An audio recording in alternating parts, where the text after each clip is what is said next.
Okay, this is George Chan with LumiGrow Marketing. Welcome to our webinar, Profitable Indoor Farming, featuring the case study of Green Winter Farms.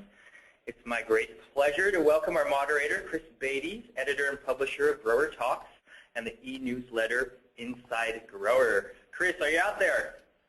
Thank you, George. I am here. Am I coming through loud and clear, I hope? Yes, you sure are. Beautiful. I'm reporting here live from #1 Ball Publishing Tower near Chicago. And I want to say I have really been looking forward to today's webinar and meeting today's speaker, because she's doing something that a lot of folks are talking about doing these days, and that is growing and selling fresh vegetables or herbs. In her case, basil, in a greenhouse or in some other indoor environment. The university types call it controlled environment agriculture. But a simpler but just as accurate term is indoor farming. And I tell you what, it's definitely a hot trend internationally. So hot, in fact, that last fall, Ball Publishing launched a new email newsletter called Inside Grower to provide news and commentary on this very subject. So you might want to hook yourself up to that. Today's guest is a successful participant in this trend, and she proves that it can be profitable even in the toughest of climates. She is Crystal Boze, and she owns Green Winter Farms, which is an indoor farm in Palmer, Alaska. There you see her popped up on the slide now. Green Winter sells prepackaged fresh basil to quite a few different customers: Carr-Safeway grocery stores, Anchorage's new Sagaya specialty grocery stores, farmer market customers, and local restaurants. And she has been so successful in the short time she's been in business that she broke even after just a couple of months, and we'll talk about that. She's got an interesting background, too. She was raised in Alaska, but she moved to New York and earned a degree in environmental studies at the State University of New York, but she moved back home to Alaska to raise her family and I guess to start a hot new business. So, hey, with that, let's welcome Crystal Boze. Crystal, are you there? Yes, hi. Hey, how's it going? How is the weather up in Alaska? You're northeast of Anchorage, right?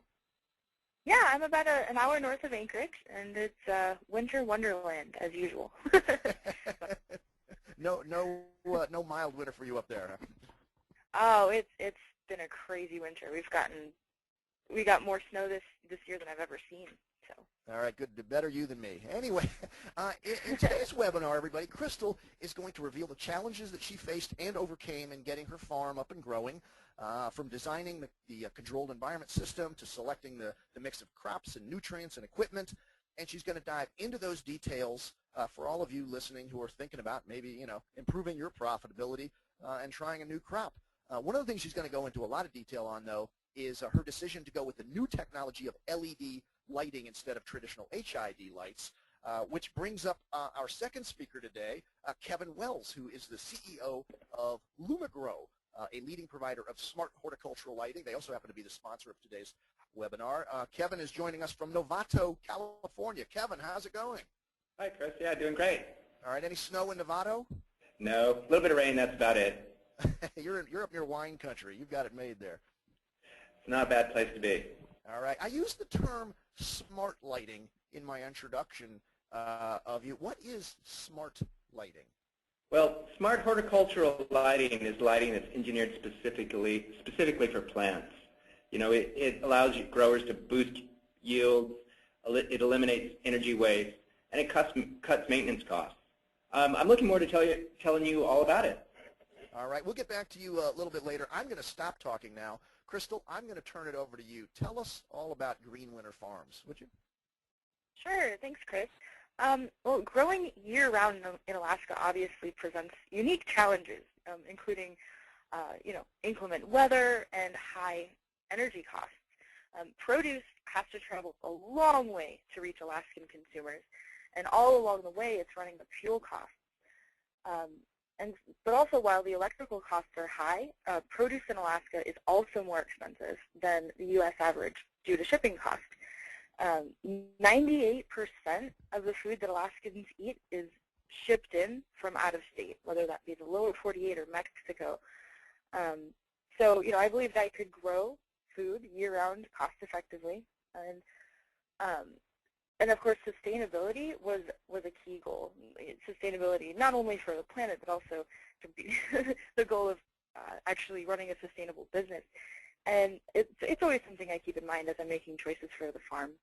And part of my motivation, of course, was cost. High electrical bills would have made my farm too expensive to operate.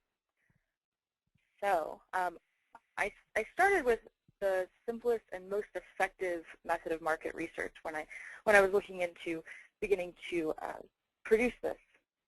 I simply went to a local grocery store manager of like a small grocery store, specialty, and I said, hey, what can I grow for you hydroponically? And he said, basil. We need basil. There was a few other things they were interested in too, but they're like, yeah. And I asked them, okay, well, how much does it sell for? What's the percentage you guys need to make on it to make a profit? And, you know, I did my math, and I started out planning to do my indoor farm with HID lights, and I found that that was actually too expensive. So that's when I started looking at LEDs and doing some research there. Of course, I calculated my operating costs at that point and projected my yields based on research that I had done. I had to determine also how I was going to bring my product to the market, because there's so many different ways to sell produce. There's, you know, the grocery store. There's restaurants. You know, there's less packing involved with taking it to a restaurant, and then there's farmers markets, which are small business incubators, and that's actually initially how I started with the farmers markets. And then as far as the business planning, I had to look at my margins. What are the total costs of growing my crops, including electrical, propane, natural gas, seed, all of those things have to go into figuring out how much it costs per unit that you're selling. And of course, it has to be profitable. of course. What I did, I actually went about 10% over my initial electrical, what I thought my electrical cost would be, just because I forgot about a few of the incidentals like pumps and fans and that sort of thing. So yeah, you can just go to your local utility company and get the rates and figure it out that way. What did you do for funding, Crystal? For funding, first I was like, I'm going to get a grant. I'm not going to pay for anything, you know, because I was like, there's all these grants out there, you know. But the reality was that for a startup business like me, like really small, I needed a loan. And I did that through the USDA. I went to them, and they have a loan called the Beginning Farmers and Ranchers Loan through the Farm Service Agency. And what you need is 1 year of experience owning and operating a business, and you have to pay taxes on it, basically. In order to establish yourself as a farmer, you know, pay taxes on the produce that you grow. And you have to file a Schedule F on your taxes. And of course, I had to present a business plan, and then they have all the forms. The forms are available through your local Farm Service Agency office. So that's pretty, it's a long process, but it's definitely doable. And of course, I've been receiving a lot of support from Alaska's Locally Grown Produce Initiative. Alaskan Grown, they're fresher by far. Locally grown food gives back to communities in dollars and cents. It makes a whole lot of sense to buy locally. And thanks in part to the Division of Agriculture's Alaskan Grown Public Awareness Campaign, Alaskan consumers are actually going into the grocery stores and seeking out Alaskan grown products like mine, which creates opportunities for local community farmers like me. So we're going to talk about selecting and scheduling crops, but it had to be an advantage to know you were going to grow basil right up front, or at least to do that bit of research right up front and find out that's what customers wanted. how did I? I'm sorry. Can you're wondering how Yeah, I wanted? you knew you were going to grow basil kind of right up front because that was the first bit of research that you did, right? Yeah. Well, it's basil for me. It's a crop that it doesn't. I'm not looking to get it to fruit, so it's easy. It's an easy one, and it sells for a lot of money. But so do all the other herbs. They all sell for the same amount. But basil was a good starting point for me. So of course I chose the crop with the greatest net return that I could easily manage. And I did conduct some trials. I was doing this last winter. I was growing some basil too inside, and I found that if I kept the lights on for 16 hours per day and harvested the tops, that was just about perfect. I was getting really good yields that way. So experience, of course, is the best guide. Doing it yourself and knowing how much you can actually produce is invaluable. But on top of that, there's also a lot of research out there. I got in touch with a Dr. George Hotchmuth at the University of Florida, and he had a study that helped me so much. It actually was comparing fertilizers and the yields of each, and based on that information, I could substantiate what I already knew I could produce. So, and then I had to develop a crop plan as well and anticipate market cycles. For instance, during the holidays, people tend to cook more, so they tend to buy more fresh herbs. So things like that, you have to keep in mind. But the grocery store can tell you when they're going to have a run on a certain product. They already know. And then there's scheduling tools at the North Carolina Cooperative Extension, which you can plan out your crop rotations. So it was great that you were able to work with a University of Florida researcher for your Alaskan business. Yeah. It was the information was totally transferable. Beautiful. All right, talk about now developing or designing the facility itself and all the equipment and tools that you were going to need. Sure. Well, your crop and your market and your location are going to influence a lot of different variables. For instance, what's your ambient temperature? How are you going to regulate that to get to ideal levels? And then what types of hydroponic equipment are you going to choose? Or are you even going to go with hydroponic equipment? For me, it was a no-brainer to go hydroponically because hydroponic yields with basil, I can get 3 times more than I would in soil. So, yeah, and I've got some experience with that under my belt, so it was an easy choice there. And I actually chose an aeroponic hydroponic method for what I do. And then there's always considerations like your reservoir temperature. Are you going to go with small individual systems or one large system? If you have multiple systems, there's some insurance there, because if something goes wrong, a pump dies, you might lose 1/10 of your crop instead of the whole thing. So there's all these different considerations. And then insulation. I've got a 2-pound spray foam, which is I have to have that because that pink cotton candy insulation, if it gets wet, it's not insulation anymore. And then LEDs versus fluorescents. I'm getting a lot of growth in a very, very small area. So that's, and then of course I'm also supplementing with CO2 because that CO2 gets eaten up really, really fast in my space station. So I actually run a CO2 generator. All right. Now you've kind of decided what kind of equipment you're going to need. Now comes the fun part. You get to go out and spend that loan money. How did you decide what you were going to buy and what companies you were going to deal with? Well, talking to other people is a great way to get real-life opinions. And then on top of that, third-party studies, of course. I did get some, as far as the LumiGrow lights, I got some research studies that were done on them comparing HID lights to the LumiGrows and comparing yields. And they were comparable, except, it's half the cost. So that was that was definitely a plus. And then product warranties.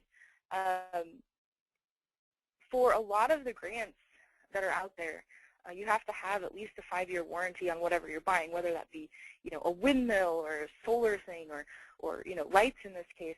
The government doesn't want to waste their money on products that don't have a long life. So product warranties are very important if you're going to be funding it that way, but also even if you aren't getting grants, you don't want to spend that money and then have it not last. So what I chose was AstroGrow for long-term fresh cut, and that's working really well. I chose American Hydroponics for my living basil. It also acts as my nursery for when I transplant my babies into my long-term area. And American Hydroponics is a really great company. And of course, then I chose the LumiGrow lighting. Growers can extend a short growing season with conventional HID lights, which is a high-intensity diode light. But the electrical cost of operating these lights, it just erodes profit margins. So I got pointed to LumiGrow lights, which do operate with half the power. And then of course, it makes it more efficient to control your climate within the building. They simplify temperature regulation because I can run a heater and it's a lot more controlled than if I'm trying to heat my building with bulbs, for instance. All right. I like this next slide that's going to come up because it reminds me that you're not growing in a greenhouse, that you're actually growing in an enclosed building. Yeah, that's a picture of when we just first started building our space station. The total time that it took to put that up actually went pretty fast. It took me 10 months to go from the idea of growing basil to actually producing it, which is pretty fast too. But the building, we put that up in 3 weeks. We did that part-time, me and my husband and a couple of my family members, on weekends. So I'm sure we could have gotten it done faster, but he was, we only had weekends to do it. And of course, I built that on my own property, which what I would have spent in perhaps, renting out a warehouse, that would have cost me 2 years in rent for what I built my building for, which is going to last, at least 20 years. So, and then what it is actually sort of a Quonset hut style U.S. steel metal building. And like I said earlier, I hired a company to come in and spray foam it with 2-pound insulation, which we had to do because this is hydroponics. There's going to be water. It's going to be humid. And then we had our foundation done. We actually put a drain in the center of the floor because, again, you're going to spill water with hydroponics. And then the scaffolding and some of the power tools and that stuff that it took to actually assemble the building, we just rented that. It really didn't cost a lot of money for that part of putting up the building. All right, very cool. Well, I think we're going to do something a little different here. We're going to take just a few seconds right in the middle of the webinar to conduct a quick poll. So we're going to get everyone in the audience involved here. You should see it coming up on your computer now. The question is, which of these benefits of LED lighting matters most to you? Select one of the following: boosting crop yield, extending growing season, lowering energy costs, protecting natural resources, or reducing maintenance. And you can only pick one of these, so think about it just for a moment or two and choose the benefit that matters the most to you. And then when we've got a good sampling there, we're going to go back to Kevin and get his comments on it. Okay, we have some of the results coming in, and it's overwhelmingly showing that people are interested in lowering their energy costs. I agree. Yeah. Is that what you voted for, Crystal? That's what I was voting for in my mind.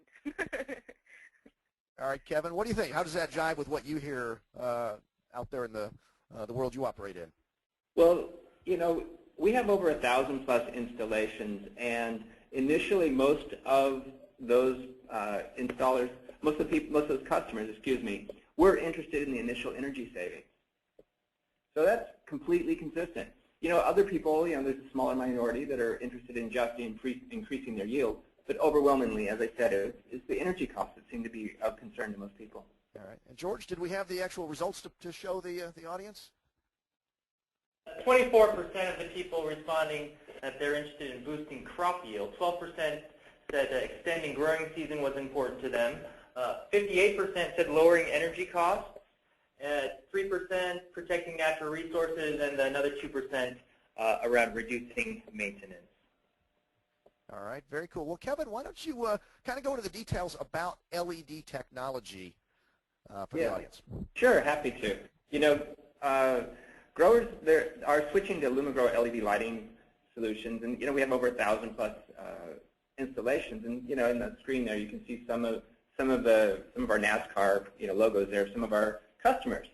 But they have seen that the disadvantages of HID lighting are largely due to the fact that it's based on technology that was never intended for plant growth. It's for general illumination, and as a result, there's some inefficiencies there that smart lighting, LumiGrow lighting, helps with. And let me show you what I mean. So if you look at this graph, what you'll see here, this is a graph of LumiGrow LED lighting and HID lighting. That's the general spectrum. Notice the two green areas. Those are the photosynthetic response areas. And it's generally in the blue area around 450 to 480 nanometers, and in the red, 620 to 680 nanometers typically. Well, LumiGrow lighting has been tuned to put out the vast majority of its light in those two areas. Now, if you contrast that with HID lighting, in this case, high-pressure sodium, you'll notice that there's two major areas of light output. First is in the middle part, which is great for general illumination. That's great for humans, but it's not so good for plants. The other main part of their output is in just pure heat. That's over there on the right, that 800 to 850. That's almost half of the output of your typical high-pressure sodium. So as you can see, there's a lot of waste there, and that's the kind of waste that LumiGrow lighting eliminates.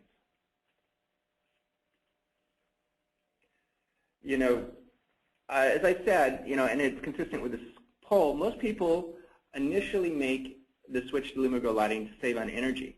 But in fact, once they have the product installed, they discover some extra benefits. It improves the lighting uniformity. The design of our fixtures are very small, so it actually eliminates shading in the greenhouse. That's actually very true. Yeah, it makes these lights make gourmet basil. Oh, yeah, and that's the other part is you actually really see a dramatic improvement in the quality of your plants. So, and time again, people have commented on just how good the quality of the product is. So. And it's noticed by the growers, it's noticed by the packers. It's obvious to everyone down the entire chain. Just today, we had these very comments come back from one of our lettuce customers. So, and lastly, because our lights don't emit excess heat, your plants don't consume as much water or nutrients. There's no bulbs to change with our products. It's 50,000 hours. And you'll never have to swap it out. Lasts for many years. Yeah, I was very pleasantly surprised by the quality of basil that the LumiGrows can produce. I had no idea that it was going to be that good when I started. Great. So installing lighting, of course, is a very complex thing for a greenhouse, and to get it right, we help our customers. And we have a variety of products that help the customer, and we have a program, first thing we do is we understand the user needs, and we'll look at your greenhouse, and we'll help you understand. We'll want to find out what your challenges and goals are. But then we'll put together customized lighting plans. So LumiGrow helps get the best light for your crop. And every step of the way we try to work with our customers, and we check back. We make sure that the savings are verified. That's important to us to do what we say we do. So we are a U.S. company, and customers like Crystal, they can call us anytime if they need advice or general questions. We're happy to help, and there's always a real human to talk to on the end of the phone. Bottom line, we want to help our customers succeed and be profitable. And with that in mind, let's talk about Crystal. Tell us about how you were managing the growth in your own profitable business. Sure. Thanks, Kevin. The basil that I'm producing is a very, very high quality, and so far I'm selling everything I can grow. We've made some crop changes based on our harvesting needs. Like, for instance, I was growing some tomatoes in there. I was like, I need more room for basil. And I always have to make sure that I'm in a position to fill customers' orders. So I have to keep production in tune with demand. And part of that, of course, is, I have to make sure that my growing area is clean, throwing away leaves that fall on the floor, controlling humidity, gentle temperature swings from night to day.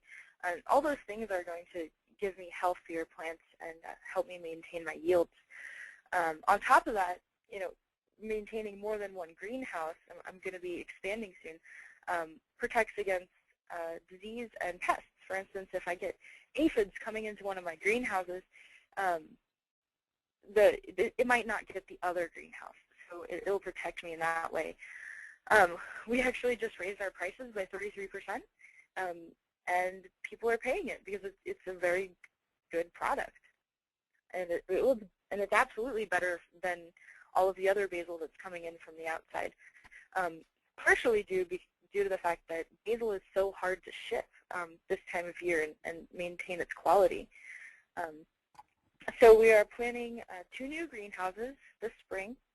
We got a grant from the Natural Resources Conservation Service, and we're going to be putting up, those are called high tunnels. It's a type of greenhouse. And we're possibly going to be expanding into other herbs and specialty stuff like cilantro, maybe some edible flowers. Now, Crystal, the story is so cool on so many levels. Not only are you doing this in Alaska, but you broke even in just a couple of months. That is really an amazing success story. Talk a little bit about that and what you're planning for the future. Sure. Well, right now we harvest basil 2 times a week, and we deliver 2 times a week. Green Winter Farms is now distributing to Carr-Safeway stores. And also we've got a couple of specialty stores called Natural Pantry and Musagai that we deliver to too. And so all together we deliver to 14 stores every week. And we've been receiving amazing local support. Farmers markets are also great. For any farmer, I would say that you're going to make the most money as a producer at a farmer's market if you have the time. And then I'm bringing fresh basil every week to a local restaurant called Turkey Red, and they love it. I'm always getting compliments about it. And what I did is so the building that you had seen earlier, we put that up in September, and then by October 21st was our first delivery day to Carr-Safeway stores, and we took them on one at a time. So it wasn't all, boom, 14 stores. First I had 3 stores, and then I said, I've got all this basil. I've got to take on more stores. So we increased our sales, slowly. So by the end of December, we had achieved a break-even, or we were, at least I guess I should say, profit positive is probably a more appropriate term. So just producing a quality product and being able to, yeah, keep my costs down. So when are you going to go nationwide, if not international? Or are you going to stick with Alaska? Oh, I think I'm going to stick with Alaska. I like it here. Yeah, well, you know, it should be locally grown. Basil should always be locally grown because it's so highly perishable. So everyone else can do their own locally grown basil. So, Cool. but in the future we're doing, like I said, the high tunnels via the Natural Resources Conservation Grant. That's this spring. And then I also want to do an aquaponic geodesic dome using tilapia as the fertilizer for my basil. And then I can go organic. You know, I would love to go organic. Very cool. Yeah. And then so I'm going to be attending a short course at the University of Arizona in April. And I'm going to be learning all about how to do aquaponics. All right. Well, we're going to stay tuned to what you're up to, and maybe you'll read about it in Inside Grower newsletter. Thank you very much, Crystal and Kevin. But now it's your turn out in the audience. You've been able to submit questions during the webinar, and now George Chan, you're going to select some of those questions to ask our speakers. Yeah, thanks, Chris. We've got quite a few questions coming in. We're coming up on time, and the questions that don't get answered, we'll be getting back to for sure in the near term. But here's a question from someone. They are asking, well, they're complimenting you, Crystal. They're saying, thank you for your inspirational story. What's one tip you would give to a grower just starting out? What advice? I would say if you're just starting out, find your local farmers market and start that way, because farmers markets are small business incubators. Great. Here's another question. This one's probably with Kevin. Why don't you field this question? Someone's asking, what other kinds of plants are being grown with LumiGrow lights? Well, I'm not sure what's not being grown with LumiGrow lights. You know, maybe cattails or something. But in all seriousness, you know, some of the greenhouses, they're growing corn in some of the research greenhouses. Same with wheat, potatoes, strawberries, tomatoes, microgreens, lettuce, ornamental plants, and you know, we even have a large number of clients, you know, growing algae, as in, you know, algae for fuel production or algae for nutraceuticals. So if it's alive, if it's a plant, it's being used. LumiGrow lights are being used. Well, this would be another question for you, Crystal, from the answer Kevin just gave. Someone asked, are you planning on growing other crops, and if so, what will they be? Personally, I think I'm going to stick to, you know, all the little specialty stuff, Okay. like cilantro and the stuff that's easier. I am interested in doing some edible flowers, but mostly I want to just grow crops that you keep in a vegetative cycle, because that's just simpler. I like simple, you know. So cilantro, basil, mint, dill. Yeah, I want to expand into all the herbs. Great, great.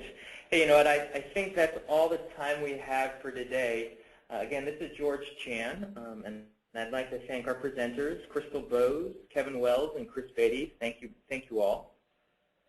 More importantly, I'd like to thank our audience for your attention. Questions that our presenters couldn't answer during the allotted time, we'll get back to you by email. We're going to send out a link to this recording next week, so be on the lookout for that, and also more announcements about our Green Ag Educational Series webinars. You know, if you want to get a closer look at LumiGrow's Smart Horticultural Lighting Solutions, please visit us at LumiGrow.com, and you can request an online demo at /demo. Neil Coppinger and I are hosting and running these weekly show and tells about our product lines. It's a great way to learn more about the product suites that we provide. One more thing, your feedback is really important to us. We want to keep presenting these webinars, so if you would like to voice your support for more of these webinars, please fill out our survey after you exit the webinar. On behalf of the LumiGrow team and our presenters, thank you. Thanks a lot. Thanks, everybody. Thank you.